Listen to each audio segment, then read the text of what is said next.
Next up, we'll visit a special book launch for author J.J. Singh's newest read, A Soldier's General. The launch was hosted by the Sikh Art and Film Foundation and the Indian Consulate in New York City. Let's take a look and find out more about this new book.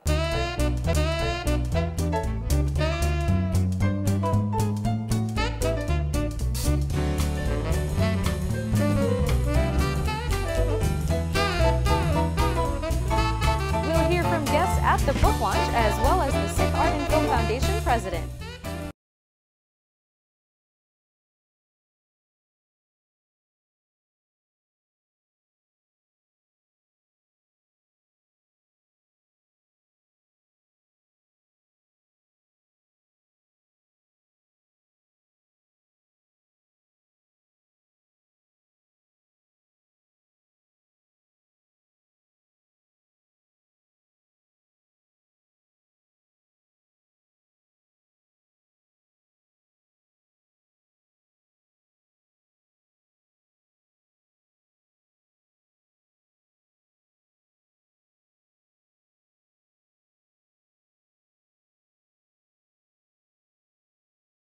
Tonight we have a wonderful event, which is the launch of General J.J. Singh's book, A Soldier's General.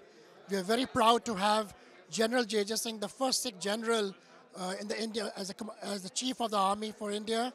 I think he has been a very distinguished soldier, a very decorated soldier who has done tremendously well for himself, well for the army, and of course now as a governor of a very sensitive state in India, in Arunachal Pradesh.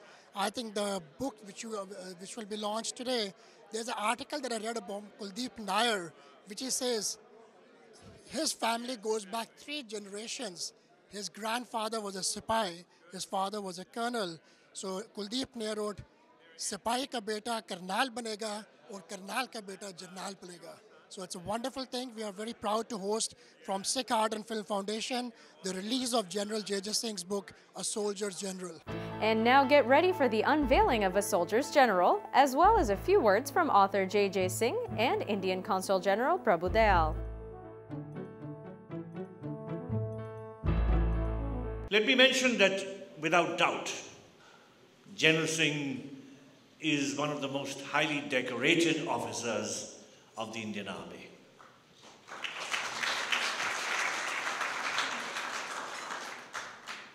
He has served the Indian Armed Forces and led the entire armed forces with great distinction. And in recognition of his services to the nation, the government of India appointed him the governor of Arunachal Pradesh.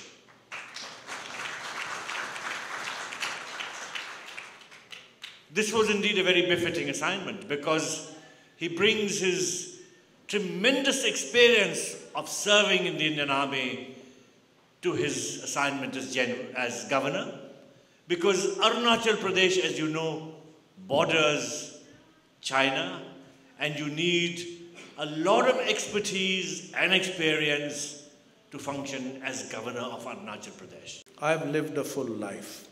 I have had not a smooth sailing. I have roughed many storms. But that's part of everybody's life, every soldier's life. But I always succeeded. I don't know why God has been blessing me with success again and again. I think कुछ तो कर्मों का भी फल मिलता है, but मेहनत बहुत की. मेरे चेहरे से नहीं लगेगा आपको कि मैंने कितनी तकलीफ़ें झेली हैं. Maybe that's also God-given gift, and there are scars in my body, physical bullet wounds through me, but scars in my heart, which always happens in everybody's lives. You have been touched by so many things, but at the end of the day, it is the spirit which has taken me. There is a spirit in me which I have imbibed and derived from my forefathers, genetically, also by the faith. Our faith, I believe, everybody should believe in some faith, and everybody must be a good human being, because that is the final thing. So all religions teach us to be good human beings. If you're a good human being, you're a good Sikh, you're a good Hindu, you're a good Muslim, you're a good Christian. If you're not a good human being, there is no point trying to be faking it. In life as a leader, I have really worked very hard. I convinced the soldiers that yes, I will try to reach up to your expectations.